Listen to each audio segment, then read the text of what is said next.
Dear friends, my best wishes to you all on the International Women's Day, which is falling on the 8th March, a few days later. And the theme for this year's Women's Day is, of course, accelerate action. And we know that action is needed in all areas for women. I'd also like to remind you at this stage that heart disease in women has been ignored for a long time. Do you all realize that we used to think, and the myth has been in the past, that women are less prone to heart disease, and most of the focus of prevention of heart disease, of treatment of heart disease in the past have been for men. But I must also tell you that women, the number one leading cause of death in women is also heart disease and coronary artery disease. 6 times more common than breast cancers. In fact, commoner than all cancers put together. 18% of the deaths in women are due to heart disease. The risk factors of heart disease in women are the same as men. We talk about obesity, hypertension, high blood pressure, diabetes, high cholesterol levels, lack of exercise, and of course, smoking in low socioeconomic groups, tobacco chewing. All these are important risk factors, including family history and stress. But we must also remember that these risk factors cause more harm in women than in men, much related to the size of the artery, the size of the body size. And that is why women respond less favorably to the risk factors.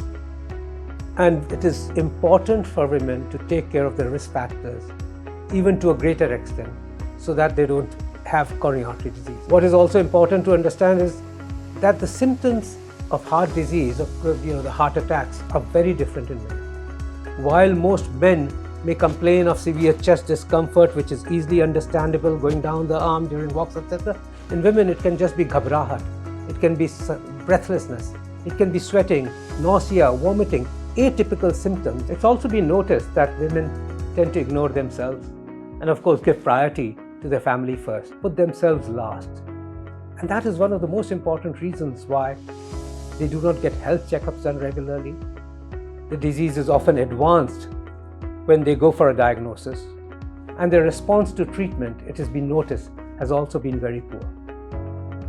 Therefore, it is very important for women now to wake up and look after themselves. In fact, the health of the family and the health of the nation also revolves around health of the women in this country.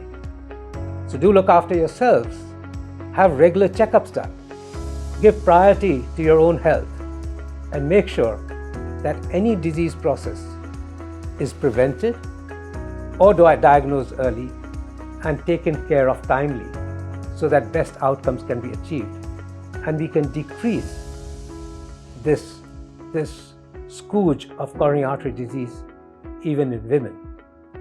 It's grown 300% over the last 15 years. We must ensure that for women, earlier help is needed, earlier attention is needed, and that women do take care of their symptoms and reach hospital or doctors earlier and faster, so that treatment can be instituted at the right time. There's also another aspect which our women suffer from.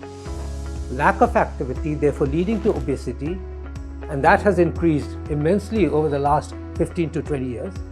And the other aspect is stress. There's a greater stress on women than in men, related to a number of factors. It could be factors at home, socio-economic factors, the responsibility of a family to be taken care of, the responsibilities of all other relatives to be taken care of, and then there's the work stress, and of course the mismatch, and other aspects at work. And therefore, it also becomes very important for stress relief, for stress management as a part of preventing heart disease in women.